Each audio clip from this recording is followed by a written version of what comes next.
Hello friends, welcome to my channel. My name is Mahitosh गो।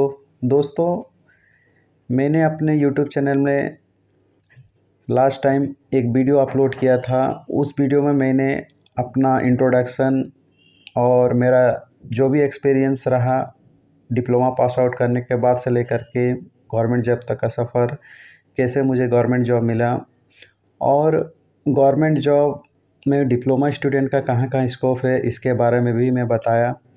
तो दोस्तों, जो भी मेरा वीडियो नहीं देखा है लास्ट वीडियो, वो जाए मेरा चैनल में और वो वीडियो देखे।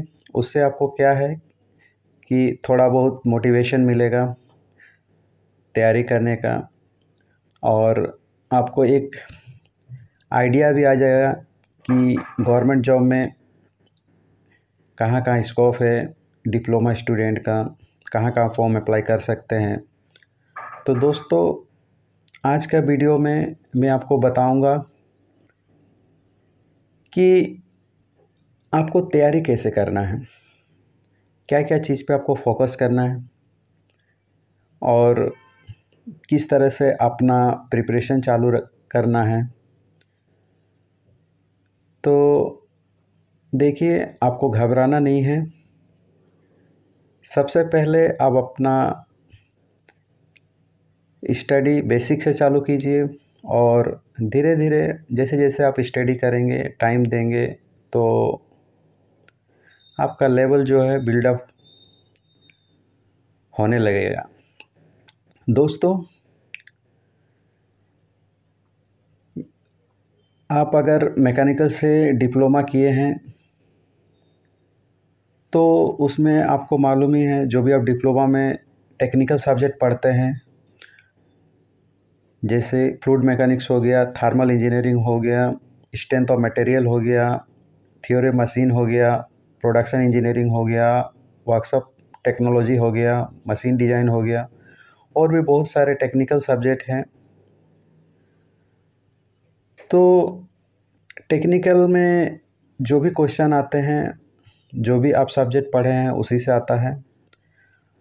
और नॉन टेक्निकल के लिए आपको क्वांटिटी एप्टीट्यूड यानी मैथ्स 9th लेवल का, वो आपको प्रैक्टिस करना पड़ेगा। और जनरल नॉलेज, वो भी आपको पढ़ना होगा। कहीं कहीं पे इंग्लिश का भी क्वेश्चन आता है और कुछ कुछ जगह में जनरल रीजनिंग, वो भी आपका क्वेश्चन आता है। तो ये डिपेंड करता है, अलग अलग ऑर्गेनाइजेशन का अलग अलग पैटर्न है।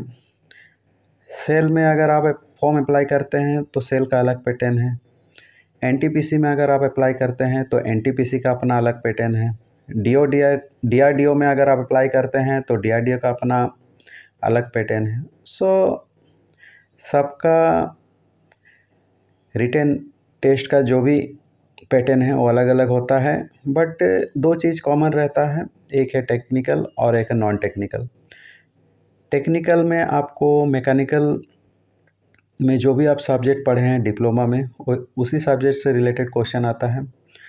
और नॉन टेक में आपका मैथ्स हुआ, रीजनिंग हुआ, जीके हुआ, कहीं कहीं पे इंग्लिश पूछता है, कहीं कहीं पे नहीं पूछता है। तो सबका अपना अलग अलग पैटर्न है। तो दोस्तों, सबसे पहले आपका स्ट्रेंथ क्या है? आपका स्ट्रेंथ है टेक्निकल, क्योंकि आप वो चीज़ सेमेस्टर से पढ़े होते हैं। तो सबसे पहले आपको अपना टेक्निकल स्ट्रॉन्ग रखना है। टेक्निकल से आपका क्वेश्चन नहीं छूटना चाहिए।